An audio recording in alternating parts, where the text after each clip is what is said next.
Nouvelle séance sur les équations de droite. Aujourd'hui, surtout des exercices, avec tout d'abord un petit rappel sur l'état des connaissances que vous devez avoir sur les droites. Alors, euh, première chose, une équation d'une droite est toujours de la forme a fois x plus b y plus c égale 0. Donc ça, hein, c'est l'équation cartésienne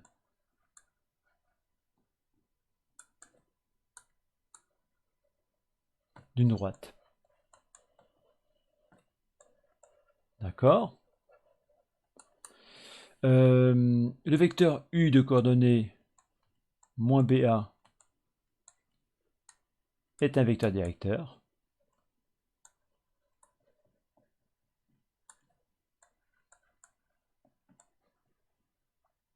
Voilà, ça c'est la première étape, on va dire, euh, première chose à connaître. Ok. Dernière fois, on a vu euh, le- la notion d'équation réduite. Donc, on a vu que, donc là, on est d'accord, ça représente toutes les droites. Ok. Parmi ces droites, certaines sont parallèles à l'axe des Y, d'autres ne sont pas parallèles à l'axe des Y. Lorsque, alors, lorsque une droite, on va l'appeler D, cette droite. Ok. Si D est parallèle à l'axe OY, eh bien, on obtient, on va dire, on peut écrire, on peut écrire l'équation sous la forme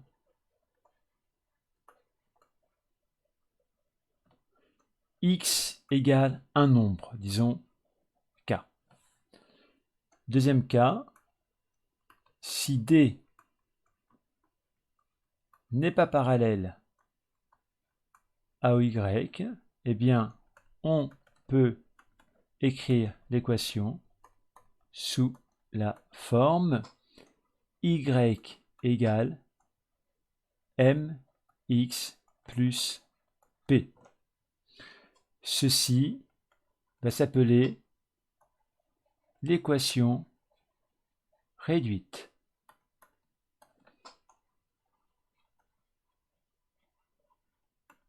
Ok. Donc là, j'ai un vecteur directeur. Ok. Ce m ici s'appellera le coefficient directeur. Coef, je vais mettre comme ça, hein, directeur. Ok.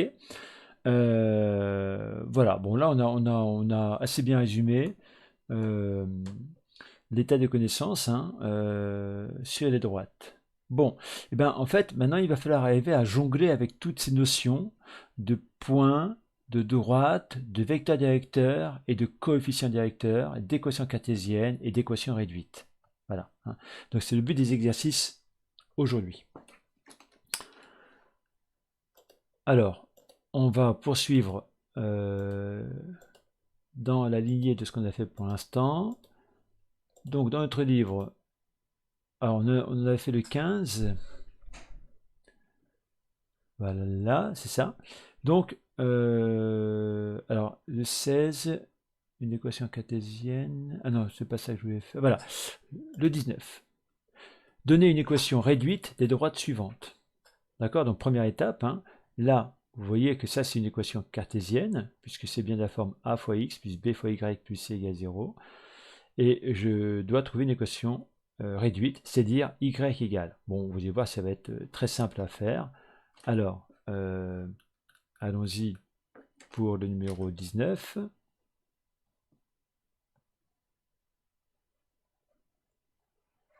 Donc, je vais réécrire l'équation D1 sous la forme donc 3x plus y moins 1, 3x plus y moins 1 égale 0. Donc le but, c'est d'isoler y. Donc il est très clair que là, je vais soustraire 3x à chaque membre et ajouter 1 à chaque membre.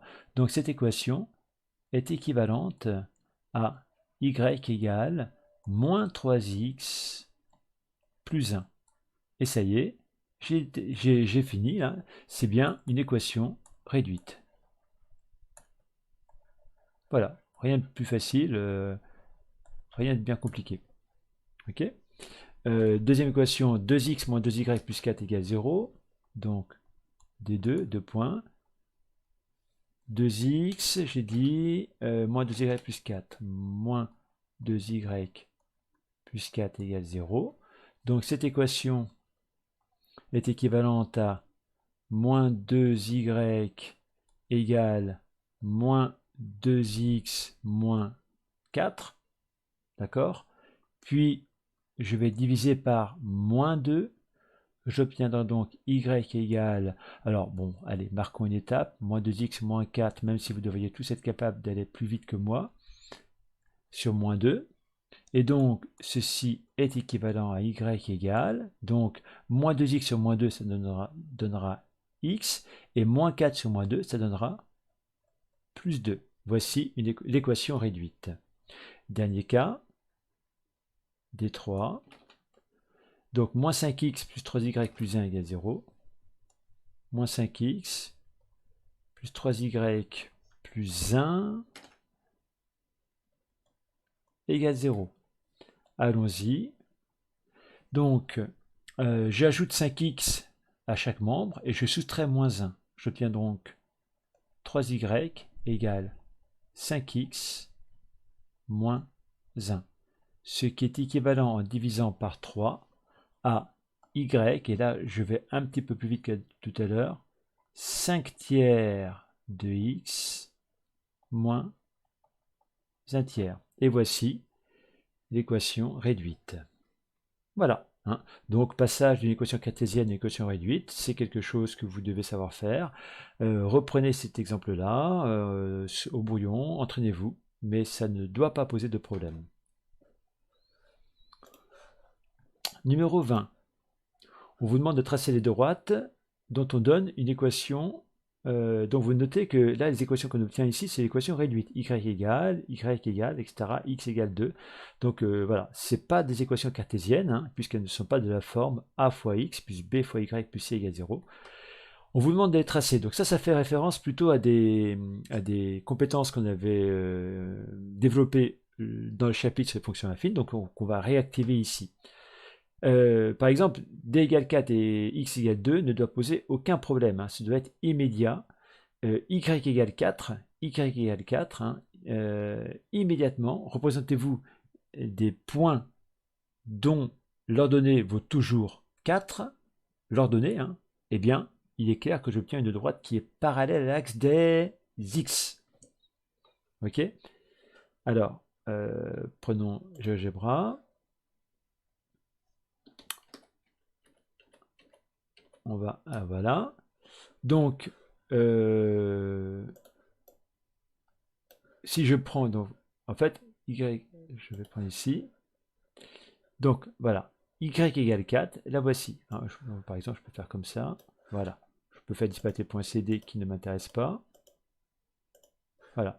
Et donc, ça, c'est la droite. Alors, est-ce qu'elle a un nom? D1. D1. Attendez, je vais l'écrire ici. Texte, hein, pour me souvenir.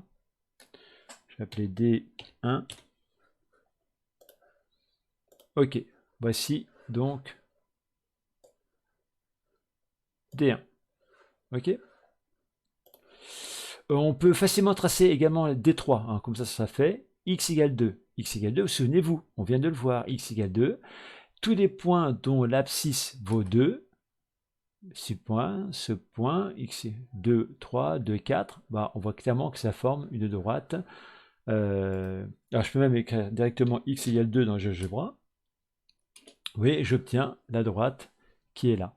Donc ça, c'est la droite D3 dans notre exercice. D3. Voilà. Bien. Passons à D2. Y égale moins x plus 1. Donc, comment tracer une droite dont on connaît l'équation réduite? Ben, souvenez-vous, en fait, il y a deux techniques avec cette équation. Soit je calcule les coordonnées de deux points, et puis après, bah, je trace ma droite. Soit je calcule les coordonnées d'un point, et je m'aide du coefficient directeur pour trouver un deuxième point et tracer la droite. C'est ce qu'on va faire ici. Alors, comment trouver les coordonnées d'un point? Eh bien, c'est comme pour les équations cartésiennes, c'est comme ce qu'on a vu tout à l'heure. Je fixe une valeur de x et je trouve la valeur de y. Alors, la valeur de x est plus simple à fixer, c'est 0. D'ailleurs, en faisant x égale 0, j'obtiens y égale 1, c'est-à-dire je retrouve le fait que le 1, ici, est ce qu'on appelle l'ordonnée à l'origine. C'est-à-dire que ma droite, d'après mon cours, de toute façon, elle passe par ce point-là. Le point d'ailleurs qu'on a appelé, c'est le point J, voilà, hein, notre point qui est là. D'accord? Ensuite, comment est-ce qu'on va s'aider du coefficient directeur? Le coefficient directeur vaut moins 1, puisque là j'ai y qui est moins x c'est moins 1 fois x plus 1, donc m est égal à moins 1. Rappelez-vous ce qu'on avait dit sur le coefficient directeur, leur signification géométrique. Tenez, je vais le faire sur un petit bout de dessin ici. Voilà.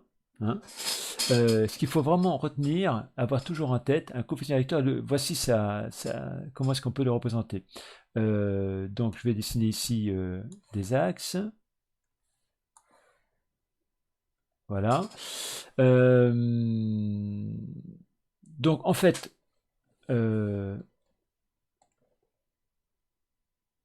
voilà. Ça veut dire que c'est 1. C'est 1. Je pars de ce point-là, par exemple, peu importe, hein, c'est pour figurer les choses. Ok. Ma pente, c'est quoi? Eh bien, lorsque je me déplace d'une unité sur x, ma pente va représenter la valeur dont je m'élève ou dont je descends.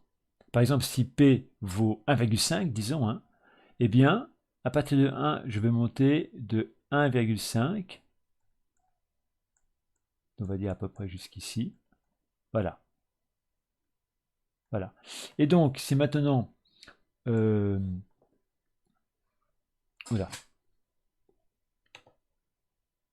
Voilà. Vous voyez que la droite que je suis en train de tracer, eh bien, sa pente vaut 1,5.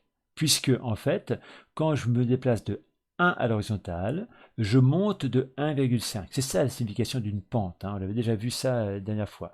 Donc, ça, je vais mettre ici P égale 1,5. Okay. Si je dessine une droite dont la pente serait, disons, moins 2, bon, toujours qui passe par l'origine, hein, pour simplifier au départ. Donc, je me déplace d'une unité sur l'axe des x et je vais descendre de 2 unités. D'accord? À peu près, hein? Bon, ok. Et donc, j'obtiens une droite. Voilà. La droite en bleu est une droite dont la pente vaut... Alors, j'aurais pas dû mettre P d'ailleurs, je me m'aperçois parce que ça va prêter à confusion, puisque jusqu'ici, hein, la pente, je la note M et non pas P. Attends, n'oublions pas, attention. Hein. Donc, je vais corriger. Voilà. Je vais écrire M. D'accord?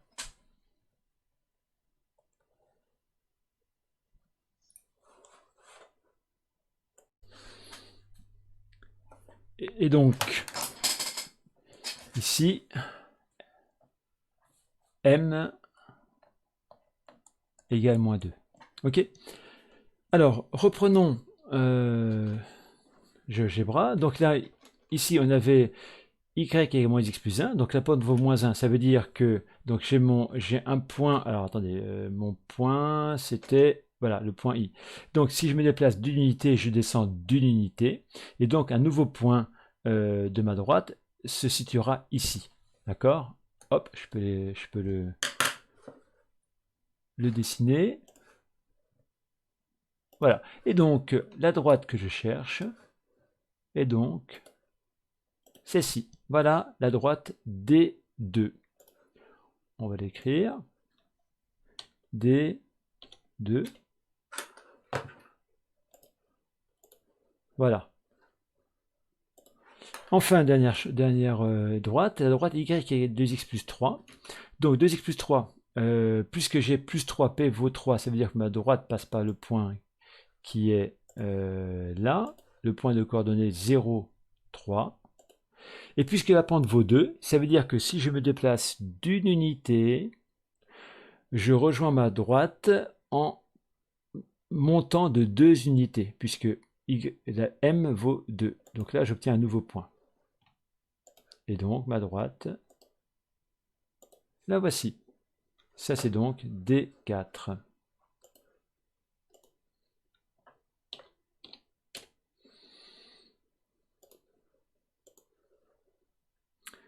Voilà. Pour l'exercice 20.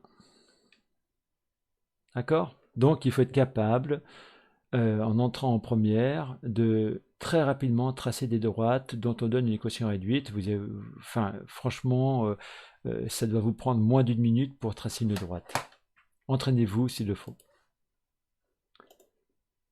Exercice 21. On vous donne l'équation y égale moins 2x moins 5. Donc, vous notez que c'est une équation réduite. Et on vous pose la question, est-ce que les points suivants appartiennent à D ou non? Alors, on en revient à ce qu'est une équation de droite. Une équation, c'est une relation qui est vérifiée par les coordonnées des points de la droite. Ok? Donc, si les coordonnées du point A vérifient l'équation qui est là, eh bien, le point A appartient à la droite, sinon il n'appartient pas. Alors, comment vérifier? Eh bien, je vais remplacer x par moins 1. Et si je trouve y qui vaut 7, eh bien, je pourrais dire que le point A appartient à la droite. Mais si le y que j'obtiens, ce n'est pas 7, eh bien, je pourrais dire que le point A, moins 1, 7, n'appartient pas à la droite, puisque ces coordonnées ne fonctionnent pas dans l'équation qui est là. Alors ça, c'est fait de tête, je ne vais même pas prendre de crayon. Quand je fais moins 2 fois moins 1, j'obtiens 2. 2 moins 5, j'obtiens moins 3. Ça veut dire que quand x vaut moins 1, y vaut moins 3. Donc y ne vaut pas 7. Donc le point A n'appartient pas à la droite D. D'accord? Deuxième exemple, 2 moins 9. Deuxième point, B. Je remplace à nouveau x par 2. Moins 2 fois 2, moins 4. Moins 4, moins 5, moins 9. Donc quand x vaut 2, y vaut moins 9. Bon, bah parfait, c'est bien le point B.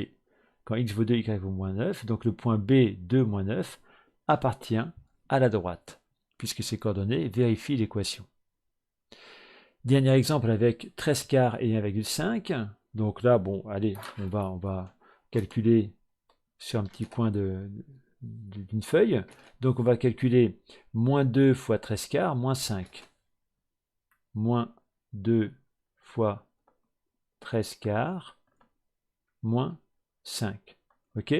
Alors, si la valeur que l'on trouve est égale à 1,5, on pourra dire que le point C appartient à la droite, sinon le point C n'appartient pas à la droite. Moins 2 fois 13 quarts, attention, un peu d'astuce, 4 c'est 2 fois 2, donc je vois que je peux simplifier en haut et en bas par 2, donc ça me fait moins 13 demi moins 5. Ensuite, je multiplie 5 en haut et en bas par 2, j'obtiens donc moins 13 moins 10 sur 2, donc ça me fera moins 23 sur 2. Il est clair que cette valeur est différente de 1,5, vous voyez là? Voilà. Donc, je peux dire que le point C n'appartient pas à la droite D. Voilà, pour le 21. Donc, encore une fois, encore une compétence qu'il faut savoir réutiliser, montrer qu'un point appartient ou non à une droite. C'est très simple, c'est un simple petit calcul. La suite, numéro 22. On vous demande de tracer la droite passant par le point de coordonnées 1, 2 et de coefficient directeur moins 3. Donc là aussi, on réactive des connaissances qu'on a vues dans le chapitre sur les fonctions affines. On va voir que pour faire ça, aucun calcul n'est nécessaire. Prenons GeoGebra. On va effacer tout ce qu'on a fait. Voilà. Donc, le point de coordonnées 1, 2. Ça, aucune difficulté. 1, 2. Voici le point. On peut l'appeler C, pourquoi pas. Et on vous dit que le coefficient directeur vaut moins 3. Qu'est-ce que ça veut dire? Ça veut dire que à partir du point C, le coefficient directeur, il va se matérialiser en disant que je me déplace d'une unité sur l'axe des X et que je descends de 3 unités sur l'axe des Y pour obtenir un nouveau point. Et donc voici ma droite. La droite qui passe par 1, 2 et dont le coefficient directeur est moins 3. D'accord, hein? J'espère que vous vous souvenez de cette technique-là. Même chose, hein, n'hésitez pas à faire des pauses sur la vidéo pour vous entraîner et le faire avant moi. Donc, je continue avec la droite qui passe par le point de coordonnées moins 3, 1. Donc, moins 1, moins 2, moins 3, 1. OK. Voilà. Et le coefficient directeur vaut 1,5. Donc, alors attention là, on va vouloir être précis, hein. Donc, si je me déplace d'une unité, ça veut dire que je dois monter d'une demi-unité, donc à peu près par là. Mais c'est pas très précis, on est d'accord, hein.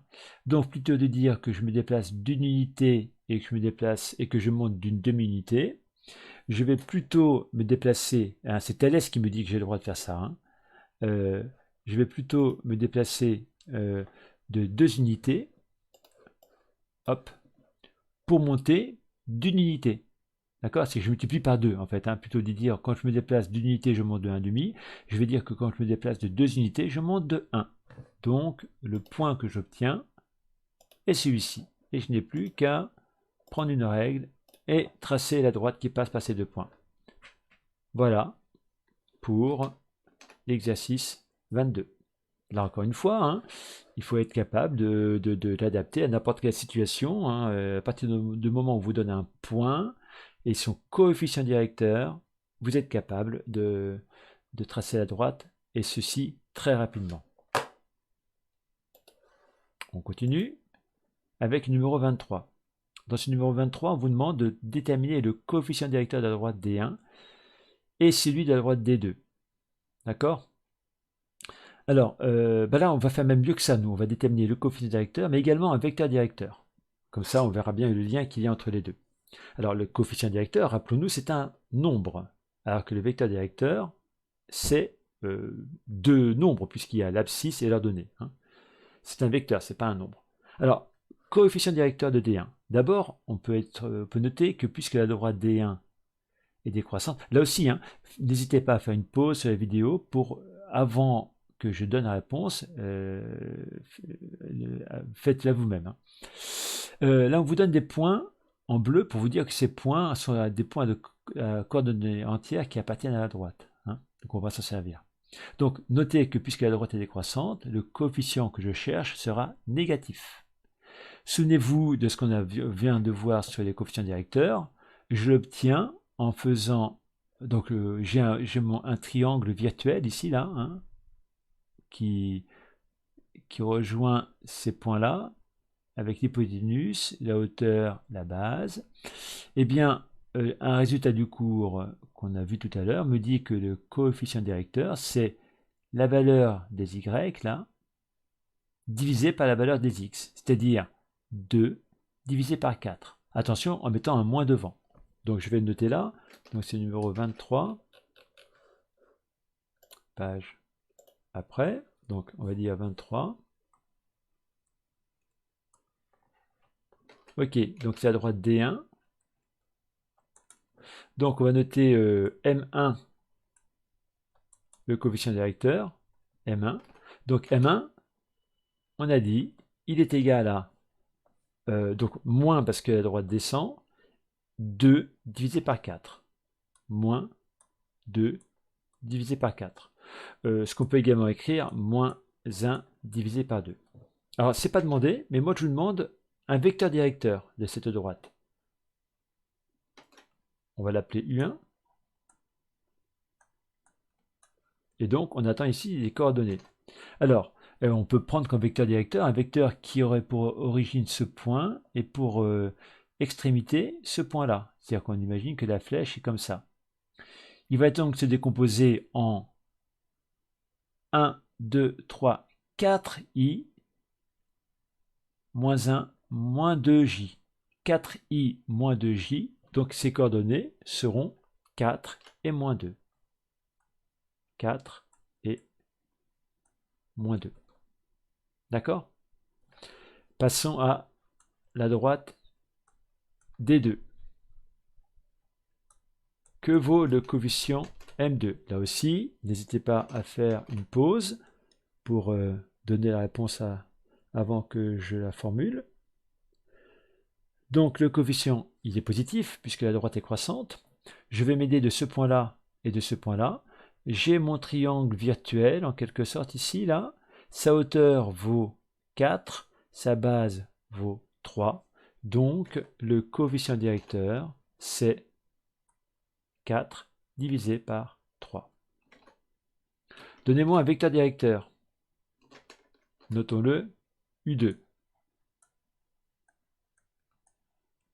Donc, prenons par exemple le vecteur directeur dont l'origine est ce point-là et l'extrémité ce point-là. Donc la flèche est là. Il est clair que ce vecteur est égal à 3 fois le vecteur i plus 4 fois le vecteur j. Donc ces coordonnées seront 3 et 4. Voilà. D'accord? Vous voyez hein, le lien, enfin pas le lien, disons que voilà, le fait on peut travailler avec les vecteurs directeurs là, ou bien avec les coefficients directeurs. Alors on peut noter quelque chose, c'est pas noté dans votre cours parce que c'est pas des connaissances absolument essentielles à avoir, mais on peut remarquer que lorsque j'ai un vecteur directeur dont par exemple ici 3 et 4, eh bien, le coefficient s'obtient en prenant le nombre du dessous, 4, et en le divisant par le nombre du dessus, 3. Vous voyez? 4 divisé par 3. Ça marche aussi ici. Vous voyez que si je fais moins 2 divisé par 4, j'obtiens à nouveau le coefficient directeur. D'accord? C'est un résultat général qu'on pourrait faire figurer dans un cours. Voilà pour le numéro 23. Voilà. Alors, passons au numéro 24. Là, on change un petit peu d'exercice. On vous donne une équation y égale moins 13x plus 2 et on vous demande de déterminer l'ordonnée du point de cette droite dont l'abscisse vaut 0,5. Je vous laisse relire là encore une fois, faire une pause sur la vidéo, le temps de relire, le temps de réfléchir. Donc, la réponse est relativement simple. Je cherche l'ordonnée d'un point, je connais son abscisse et je sais que le point appartient à la droite. Puisque le point appartient à la droite, ces coordonnées vérifient cette équation. Donc, en remplaçant x par 0,5, je vais obtenir y.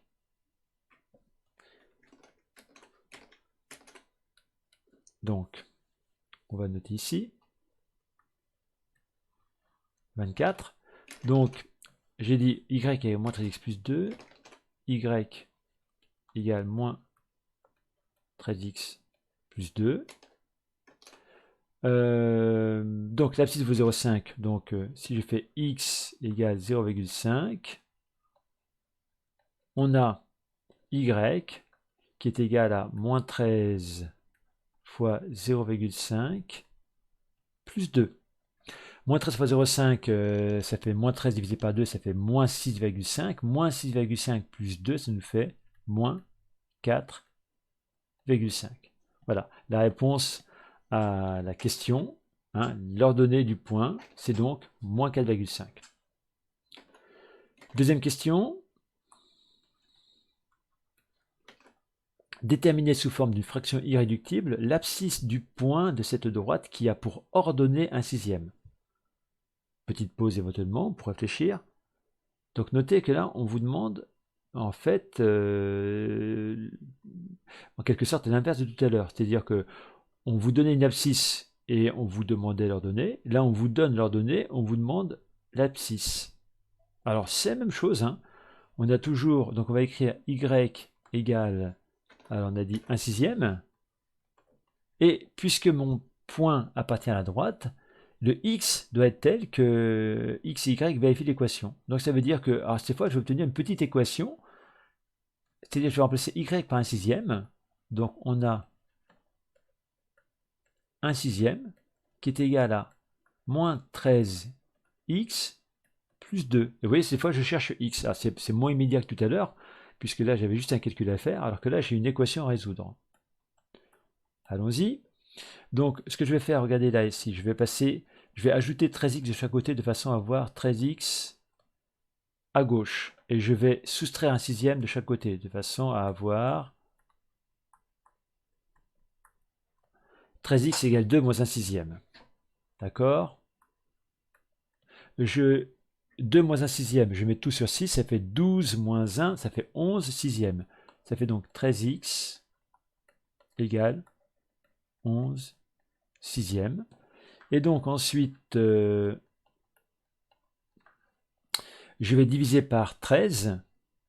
Ok, donc j'obtiens x égale 11/6 divisé par 13. Mais divisé par 13, c'est comme si je multipliais par l'inverse, 1/13. Et donc là, il est clair que ça fait 11 sur 6 fois 13, 6 fois 3, 18. Je retiens 1. 6 fois 1, 6 et 1, 7. Voilà. X est égal à 11 78e. C'est la réponse à la question qui était posée. Voilà pour le numéro 24. Alors, on va faire un dernier exercice, numéro 26.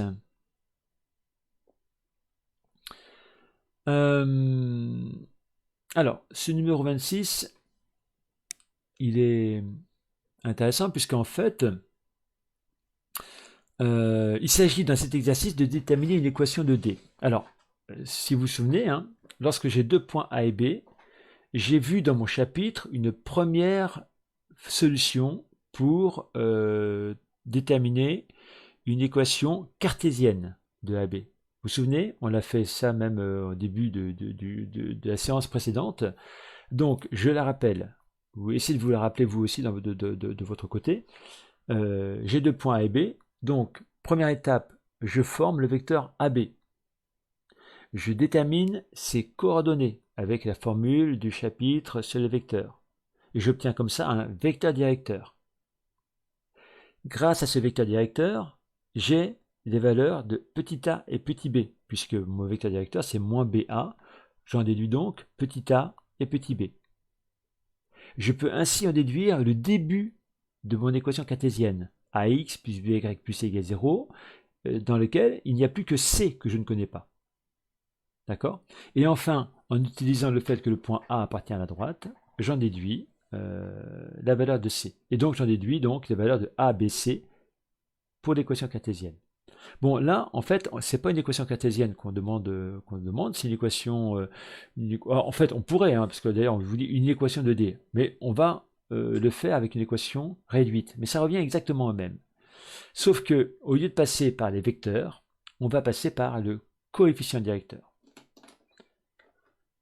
Alors, 26. Donc, on se donne deux points A de coordonnées 2, 1 et B de coordonnées 7, 3. Alors, on vient de voir, enfin, on a vu dans la séance précédente que le coefficient directeur, il est donné par la formule M égale YB moins YA sur XB moins XA. Donc ça donne ici, très simplement, 3 moins 1 sur 7 moins 2. Donc, 2 sur 5. Voici la valeur de m. Bon, puisque j'ai la valeur de m, je vais pouvoir en déduire que y égale mx plus p, mais avec m qui vaut 2 cinquièmes, c'est-à-dire 2 cinquièmes de x plus p, est une équation.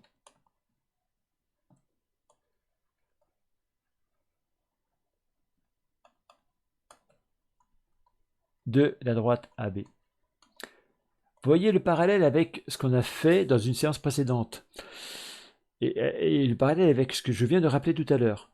Tout à l'heure, j'ai dit, on avait une autre possibilité, on calcule avec un vecteur directeur petit a et petit b, et ensuite on écrit le début de l'équation en cartésienne pour en déduire ensuite la valeur de c. Mais là, regardez, on fait la même chose, sauf que c'est pas petit a, petit b qu'on calcule, c'est petit m. Et une fois qu'on connaît petit m, eh bien, on écrit le début, enfin l'équation dont on n'a plus que p à trouver. Pour trouver p, eh bien, c'est comme pour trouver c dans l'équation cartésienne. On va utiliser le fait que le point A appartient à la droite AB. Et puisque le point A appartient à la droite AB, ça veut dire que ces coordonnées vérifient l'équation qui est là. C'est-à-dire que si je remplace y par 1 et x par 2, je vais pouvoir trouver la valeur de P. Donc allons-y. J'écris 1 égale 2 cinquièmes fois 2 plus P.